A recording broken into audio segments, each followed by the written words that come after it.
নদীর পানি বাড়লে বা কমলে ভাঙনের হাত থেকে রেহাই নেই তিস্তাপাড়ের মানুষের। প্রত্যেক বছর এরকম ভাঙনের কবলে পড়ে বহু পরিবার নিঃস্ব হয়ে গেছে।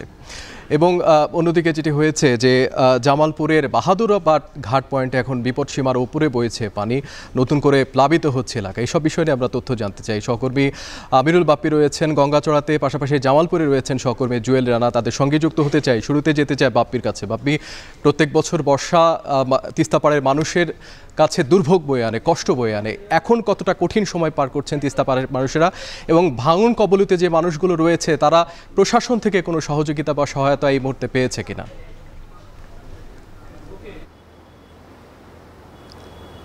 বিপ্লব, ভাঙন কবলিত এলাকার মানুষেরা ইতিমধ্যেই কিছু সহায়তা পেয়েছে। রংপুর এবং লালমনিরহাটের বেশ কিছু দুর্গম এলাকায় গতকাল ভাঙনের দেখা দিয়েছে এবং প্রায় 25 থেকে 30টি বাড়ি একদম বিলীন হয়ে গেছে এবং 200-রও বেশি পরিবার তারা বাড়িটি সরিয়ে নিতে পেরেছে, কিন্তু তাদের ভিটে মাটিটা রক্ষা করতে পারেনি। সেগুলো তিস্তা নদীতে বিলীন হয়ে গেছে, এইটুকু আমরা এখন পর্যন্ত জানি। তারপরেই মাঝরাতের পর থেকেই পানি কমতে শুরু করেছে। এখন তিস্তা নদীর পানি কাউনিয়া এবং যে ডালিয়া পয়েন্ট, দুই জায়গাতেই অনেকখানি কম বিপদসীমার। কিন্তু তিস্তাপাড়ের মানুষের যেটি সবসময়ের দাবি, আমাদের কাছে প্রত্যেকবারই তারা দাবি করেন, তারা ত্রাণ নয়, তারা আসলে নদী খনন চান।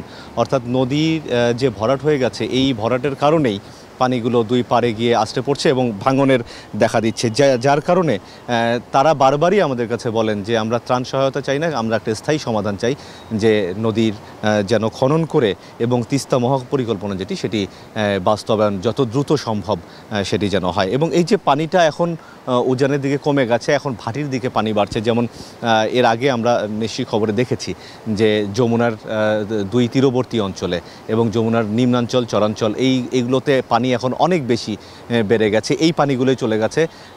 গত দুদিনে এই তিস্তার যে অববাহিকা, অর্থাৎ উত্তরে যেখান থেকে তিস্তার শুরু, সেখানে বৃষ্টিপাত কিছুটা কম হওয়ায় পানিটা নামতে শুরু করেছে। আবহাওয়া অধিদপ্তর বলছে যদি আবার তিস্তার একদম সম্মুখভাগে যদি বৃষ্টি বেড়ে যায়, তাহলে আবার এই পানিটি বেড়ে যাবে এবং আবার এই বিপদসীমার উপরে হয়তো চলে যেতে পারে। এখন দুই পয়েন্টেই অনেক বিপদসীমার নিচে আছে, পানি অনেকখানি নেমে গেছে, কিন্তু যে দুর্ভোগটা সেটি রয়ে গেছে।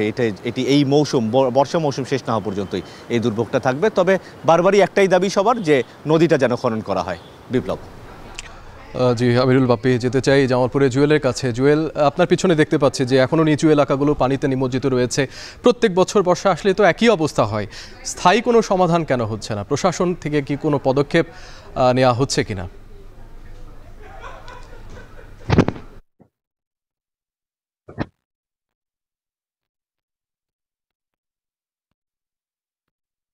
পয়েন্টে পানি ছিল 55 সেন্টিমিটার উপর দিয়ে, এখন সেটি বেড়ে 14 সেন্টিমিটার বেড়ে এখন বিপদসীমার 69 সেন্টিমিটার উপর দিয়ে বইছে। আর এখানকার প্রত্যেক বছর এই জামালপুরের মাদারগঞ্জ, ইসলামপুর, দেওয়ানগঞ্জের নিম্নাঞ্চলগুলো বন্যায় প্লাবিত হয়। এমনকি এটি 2 থেকে 3 মাস দফায় দফায় বন্যায় দুর্ভোগ পানি করে নিমজ্জিত হয়ে থাকে।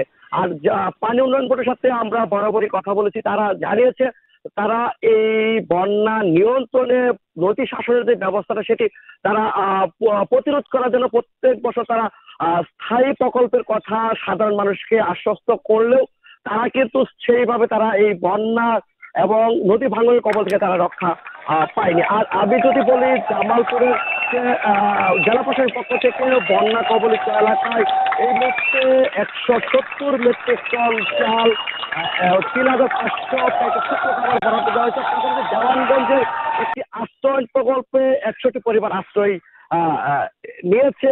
আর বলা চলে যে এই মুহূর্তে জেলা প্রশাসনের পক্ষ থেকে জানানো হয়েছে জামালপুরের 3টি উপজেলায় 11টি ইউনিয়ন বন্যার পানিতে প্লাবিত হচ্ছে। আর পানি উন্নয়ন বোর্ডের তথ্য মতে তারা বলছে যে আগামী আরো 2 থেকে 3 দিন এই বন্যার পানি বৃদ্ধি অব্যাহত থাকবে, ফলে নতুন নতুন এলাকা আরো প্লাবিত হওয়ার সম্ভাবনা রয়েছে। আর এই মুহূর্তে দেওয়ানগঞ্জ, ইসলামপুর এবং মাদারগঞ্জের যে এলাকা, নদী তীরবর্তী যে এলাকা রয়েছে, সেই এলাকার এই মুহূর্তে পাট, আখ, সবজি সহ সবকিছু পানিতে তলিয়ে গিয়েছে। আর আমরা সকাল থেকে মাদারগঞ্জের এই পাকের ইউনিয়নের পাকরুল গ্রামে রয়েছে, আমরা দেখেছি এখানকার যে মানুষ রয়েছে, নিম্ন আয়ের মানুষ রয়েছে, তারা তাদের বসতি ছেড়ে গবাদি পশু নিয়ে তারা উঁচু স্থানের দিকে তারা যাচ্ছে আশ্রয় নেওয়ার জন্য। এমনকি আমরা জি জুয়েল, জামালপুরে নিচু এলাকাগুলো এখনও পানিতে থই থই করছে। সহকর্মী জুয়েলরা আমাদের সঙ্গে যুক্ত ছিলেন, তার মাধ্যমে জানছিলাম যে নিচু এলাকাগুলোতে পানি বাড়ায়, নদীতে পানি বাড়ায়, নিচু এলাকাগুলো এখনও পানিতে নিমজ্জিত রয়েছে এবং নিম্নাঞ্চলে যে ঘর বাড়িগুলো রয়েছে, বহু পরিবার রয়েছে, তারা কয়েকদিন ধরেই পানি বন্দি অবস্থায় রয়েছে। সহকর্মীর কাছ থেকে বিস্তারিত আমরা জানছিলাম।